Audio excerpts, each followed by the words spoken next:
Hello everyone, this video is not sponsored. This is the LUMIBRICKS big sailing boat, and it costs $100 US, which is a lot of money. However, look at the size of this thing. This is 2 feet tall, including the stand here. That is 24 inches or 61 centimeters. It comes with 1,640 pieces. The sails are cloth. The rigging kind of actually works. Of course, it does not have any stickers, just prints, and you get 3 figures. This printed plaque and the little stand for the figures is something separate from the stand for the boat. We'll look at the figures closer later.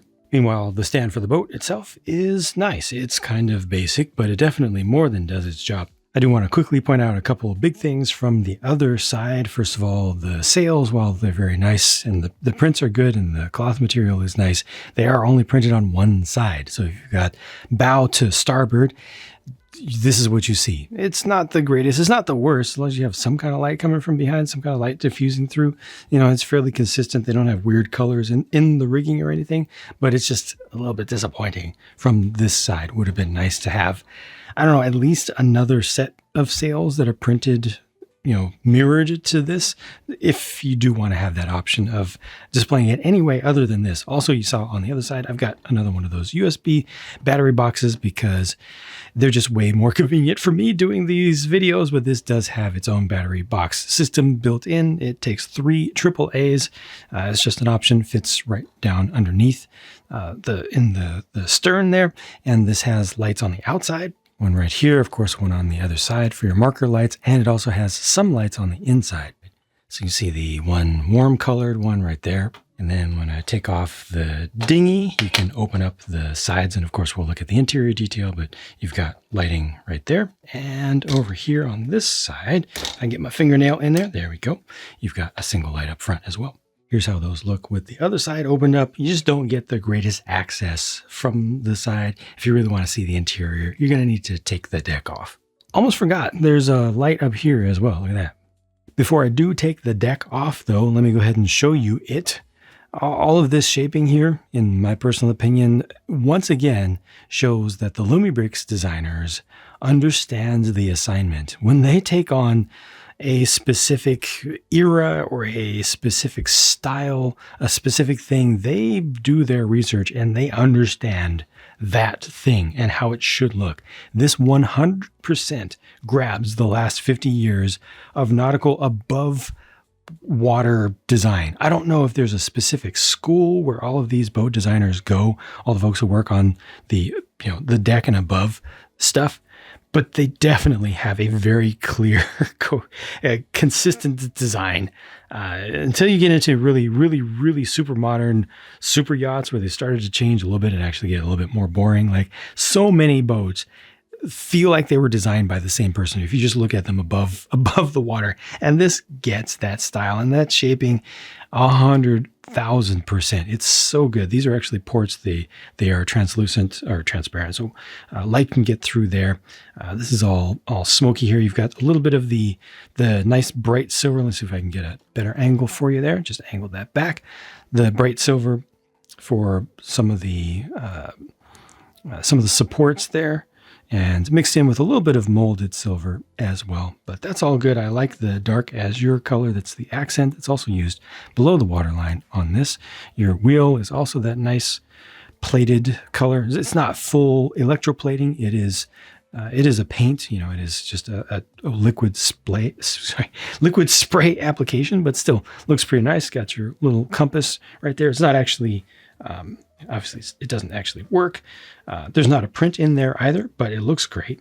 Sorry, I had a piece loose over here. Sorry if you noticed that.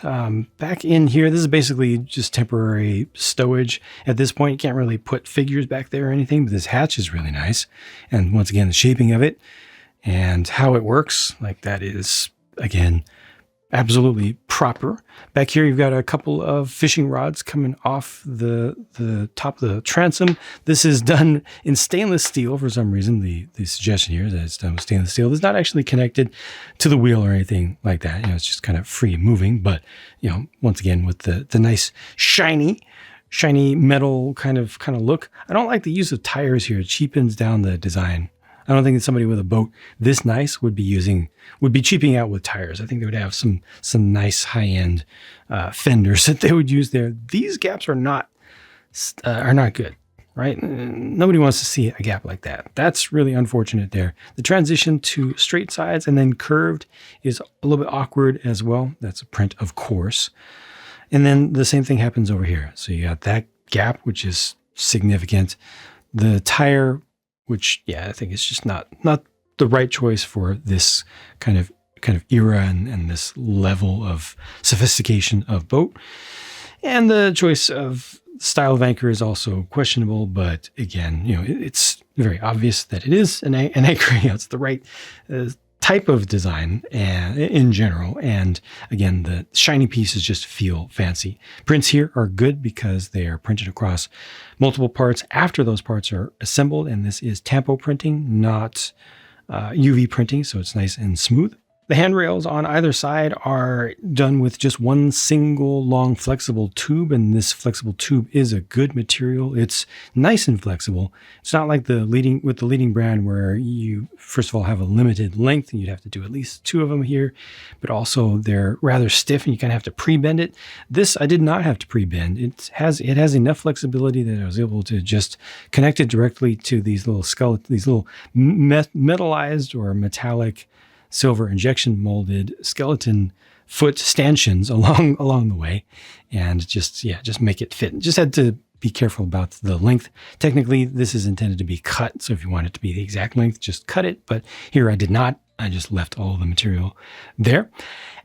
This is a print. This is actually 2 prints. This is 2 pieces right here for the solar panels up on top, and those are nice because they are transparent blue pieces. Unfortunately, you can't tell that they're transparent blue pieces because there's no light colored part collection beneath here.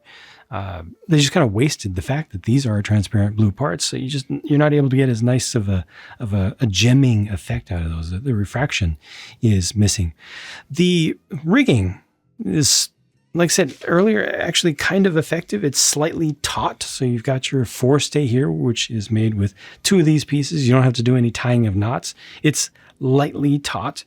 And then I had to look it up because I don't think I've ever been on a boat that I can recall that has 2 sets of running backstays. The lower one's called a check stay. I had to look that up. Sorry, but they're close enough to taut. The shrouds are pretty taut, or taut enough.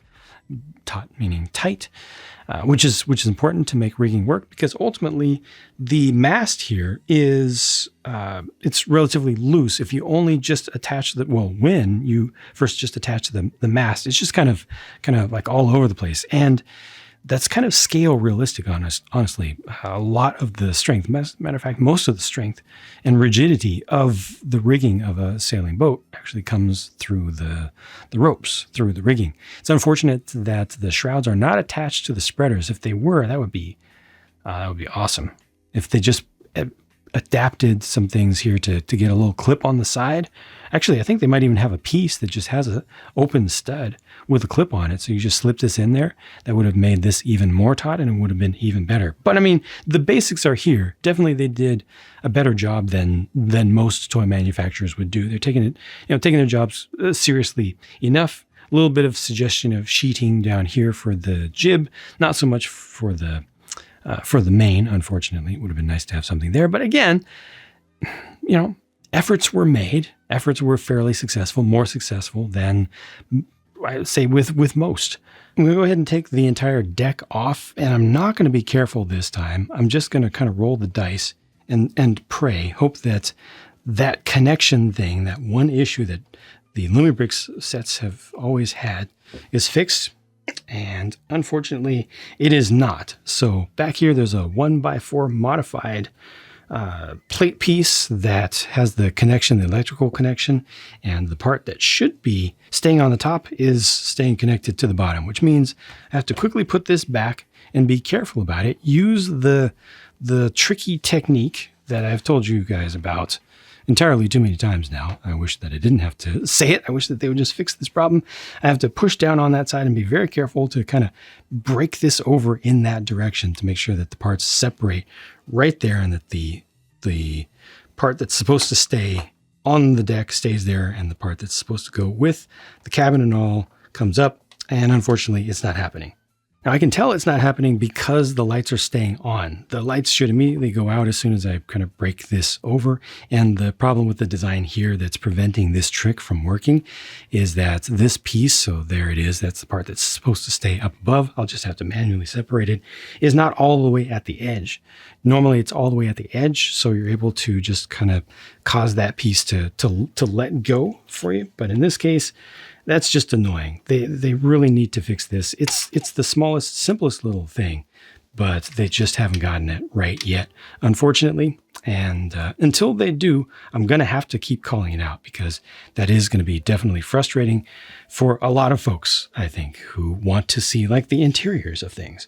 And I mean, this boat right here has a fantastic interior. It has plenty of space to actually pose figures around down in here. You know, it's not cramped, but the areas that do have detail have appropriate detail. Once again, feels like it's all designed as a brick built thing. It's all designed by folks who have spent a lot of time on boats, who get it, who understand the furniture, who understand the arrangement, understand what gets minimized down. And even the fact that storage is under everything, because space is at a premium. Look at this. There's storage underneath here. What? Completely uncalled for. They did not need to do that, but they did it because they could. Also completely uncalled for is this red onion. Why is that red onion so good? Look, it's cut.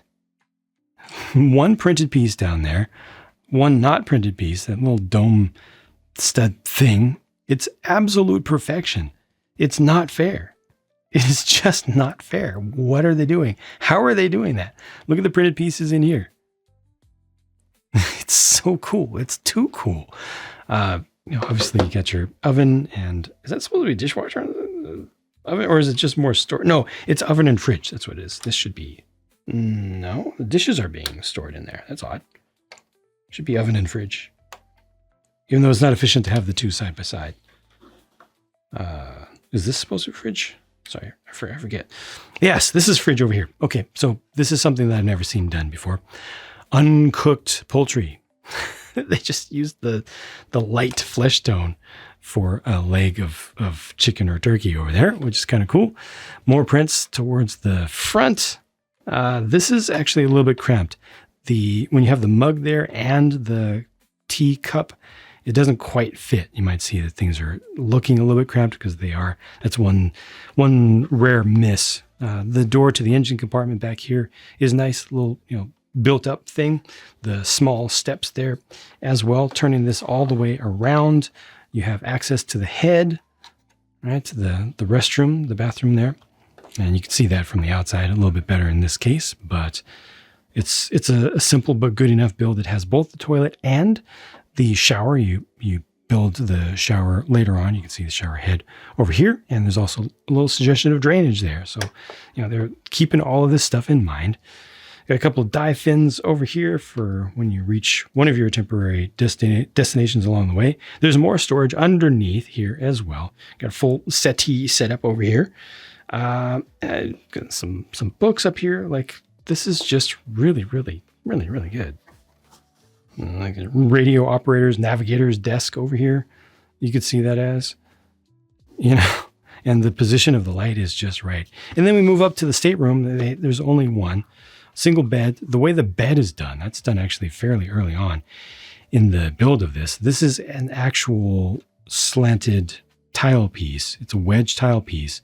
So they have a physical ledge to the duvet cover, the top blanket there, in addition to the print on top. That's just so extra.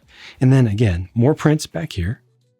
Good. And then looking on the other side, kind of suggestion, I guess, of more storage, although this is just structural in this case. And then the other side does not look as good, but there is at least one more detail with another bookshelf that's built fairly compact, has a good amount of change of color within that small space. Now that you've seen it from the top, I just want to show you everything from the side again, just so you can get a little bit more context of what can be seen from here without taking the deck off and what can't. You're really missing a lot, right? there's a whole lot that you're not able to experience by just opening these hatches, unfortunately. But there are a couple details you can see more easily, like the details of the sink there. Last up, you can lift up from here. All of this comes up, and that's where you get access to the battery box. So again, I'm just using a little USB power bank. So I've just attached into one of the extra ports here, but this is where you would normally put the batteries. But it's nice to have the option to be able to run power from externally here. It is unfortunate that this does not have a build for an engine. It would have been nice for the engine compartment to have an engine below. Just something for the thought of it. They don't have a propeller on this either. Obviously, with this gigantic transom, this would be a motor sailor. At least that's what they used to call them, like a little bit of a hybrid that oftentimes uses a significantly powered prop to get a lot of its propulsion. They also give you this, which I showed you earlier, which does have a prop on it. See, they could have used that exact same piece because this is oversized. This actually is a more appropriate sized prop for a motor sailor. But this is a thing. And I also wanted to point out that this is made from two pieces that arrive separately. You actually attach them as part of the assembly process. I've never personally seen this before. Just separating out a little bit. It's just, it's just kind of interesting to see that they've developed their own parts for that. Even though these parts look familiar, they're doing their own thing. And it just shows that even when they do have pieces that do look familiar, they're actually engineering these parts freshly, and in some cases using them in different ways. Not to mention the fact that, of course, this company has a ton of pieces that the leading brand does not. A lot of people who just don't know better like to say that, oh, well, these things are able to be super cheap because they don't have to design the parts. They just laser scan the parts and then produce them. That's, first of all, not true. There's more work involved than that, even when they do copy pieces that are part of the public domain, legally part of the public domain. It's just the way it is, like it or not. But also, they have so many pieces that other companies don't, or that at the very least, the leading brand does not. Anything from certain types of wedge plates to that top piece right there for the top of the engine, top of the onion, and a lot of parts that you don't see outwardly here, not only for the routing of electricity, but also different styles of direction changers, pieces that have stud on top and bottom, or parts that allow you to change direction 90 degrees within the space of 1x1 plate without adding a half plate offset, without making weird adaptations required. So just a very pleasant building experience with very few tricks involved. It did go together pretty nicely. Then here's a quick look at the figures. I'm assuming that this is like the boat captain and this is the owner and his wife or something like that.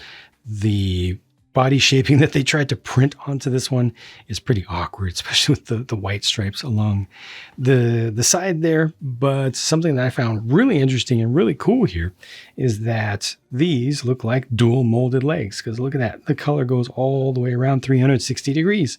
I was like, no way. These guys can do dual molded legs, and the leading brand rarely does, even on big licensed things. Nope, those aren't dual molded. They're just simply printed, or rather masked and painted all the way around 360 degrees, including in between the legs. It's really, really, really high quality masking and painting there. I think this color is wrong though on the torso print. I think that's supposed to be skin tone right there. And similarly, I think that's supposed to be skin tone and just isn't opaque enough. Just the little bit towards the top. Some small details they didn't quite get right. Some people like these figures. A lot of people don't like these figures. It is what it is. You can't make figures that look like the leading brand's ones because these are legally trademarked and every single thing about them is protected. So LUMIBRICKS has come up with their own design, which is, its own thing. And they do come up with like little stories and things for each of the characters. They really do put some care into it. And at the very least, the hair or headgear pieces can be used with these. Again, this is 1,640 pieces. The retail price is $100 US. I forgot to mention that I got mine for $75 because LUMIBRICKS does sales. Like, a lot, especially when things first come out. They typically have some discounts then, so that's what I did. I bought it when it first came out. You can get it from LUMIBRICKS.com. You can get it from Amazon. You can get it from other places as well. If you do want to make a purchase of something, it doesn't have to be this. I'm not trying to sell you on this in particular. I'm just trying to show it to you.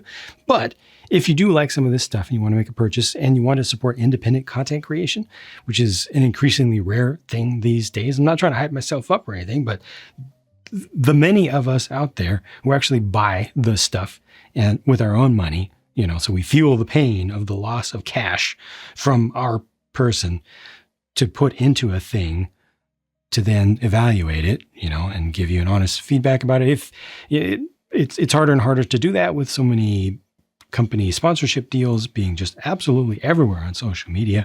But if you want to support independent content creation from me in particular, if you could use one of the affiliate links in the video description, that would help me out a lot. And it does help me out a lot. As a matter of fact, this is yet another set that I was able to get with your help from folks buying, not this in particular, but various things along the way. It goes into a fund that helps me to just purchase more of these things.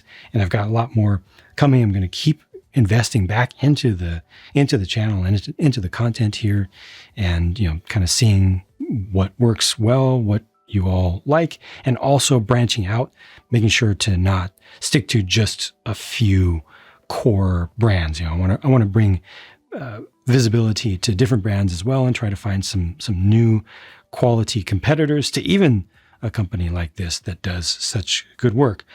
All in all, I'm very satisfied with the amount of stuff that I got here, the value that I got. I mean, this is very large for the price that I paid for it, especially the price that I paid. But even at the retail price of $100, it still feels very reasonable to me, especially with the prints and the electronics. The electronics and the lighting here is really downplayed.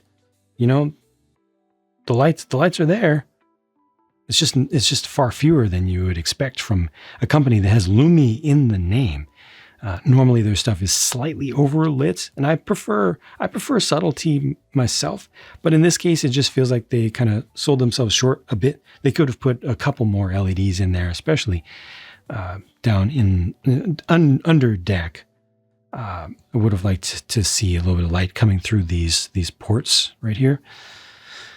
And maybe just one more on deck as well, or maybe just something right here just to light the foredeck a bit would have been nice to see, or some maybe a couple more nav lights towards the rear, just something more. It just doesn't feel like this has as much lighting as it needs or as it should have for a product from this company. What I like about it the least is the inclusion of this gap and the one at the back. Otherwise, and obviously again, the like I showed, I'm sorry, I'm not going to turn around right now. It's inconvenient. But the lack of printing on the back of the sails, disappointing if you want to pose it facing the other direction. But otherwise, and then the fact that they still haven't fixed that one piece. I know it takes time. So there may be a fix in the pipeline, logistics and all, but the fact that that piece has not been fixed for connecting the electrical run from a lower level to an upper level. And in this particular case, it's especially difficult to use the trick and to get that just to break away cleanly if you do it just right. If you know the trick, the fact that that doesn't really work here because of the design, definitely they need to be knocked on that. But all in all, I'm aware of that. Wasn't that difficult to go through and correct that, once I saw that it was happening. This is very nice on display, definitely designed by somebody who took care to research the subject matter and to understand what they were doing here. All in all, a good effort. Has some quirks. The value is great. A little bit of modification can make it significantly better, but even just as it is, I'm happy with it. But I hope that you understand some of the drawbacks and some of the minor failings that it does have.